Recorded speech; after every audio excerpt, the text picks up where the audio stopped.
নাৰাখো মোৰ সৰু ভণ্টি ওখ আছে কৈছে যে সৰু ভণ্টি মোক তাৰমানে ঘৰত দিব মোৰ সৰু ভণ্টিজনীক আনিব মই কৈছো যে তলে আৰু এটা বিয়া পাত দে মোক নেৰ মোক সি কৈছে যে তোক মই নাৰাখোৱেই মই কৈছো তই মই পলাই আহিছো নেকি তই মোক চাই আনিছ সি তেওঁ কৈছে ভুল হৈ গৈছে নাৰাখো মই তোক মোক নাৰাখে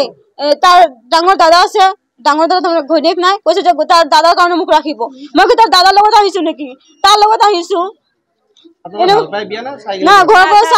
চাই বিয়া হৈছে মানে এনেকুৱা হল ৰাতিপুৱাৰ পৰা ছোৱালীটোক ওলাই দিলে আমি মন্দিৰত থাকিলো পুলিচ আহিলে পুলিচ আহি কিনি মিলাই দিলে তাৰপিছত ছোৱালীটো ওলাই আহিলে আমি ছোৱালীটো ইমান আমাৰ মহিলা সকলে মিলি কিনি তাক ঘৰত সোমাই দিলো সোমাই দেওয়াৰ পিছত আমি বাহিৰলৈ ওলাই গৈছো তাৰপিছত আকৌ ছোৱালীটোক কিয় ঘৰৰ পৰা ওলাই দিলে কিয় নাৰাখিব সিহঁতে একবাৰে থেকে ছয়বাৰ যদি ছোৱালীটোক চাইছে চাওয়াৰ পিছত এসপ্তাহ হওয়া নাই এসপ্তাহেৰ মূৰতে ছোৱালীটোক খাটা এনেকুৱা তেনেকুৱা ছোৱালীটোক 2 লাখ টাকা দি ছোৱালীটোক এৰাই দিব নালে ডাঙৰ দাদাৰ লগত থাকিবৰ কাৰণে অপশন দিছে এটো কি কথা হল এটা তো ভাল কথা নহয় না আপোনালোকে কোন হয় আমি রাইজ এটা রাইজে দেখা পাইছে সব দেখা পাইছে রাইজে আমি এটো মানে উচিত বিচার চাও আৰু ছোৱালীটোৰ মানে প্ৰটেকশন চাও আমি তো ইমান বাৰবাৰ থাকিব নোৱাৰিম যিমান বাৰ উলাই দিব ইমান বাৰ তো আমি কুমাব নোৱাৰিম নহয় আমাৰতো ঘৰৰ কাম চাম আছে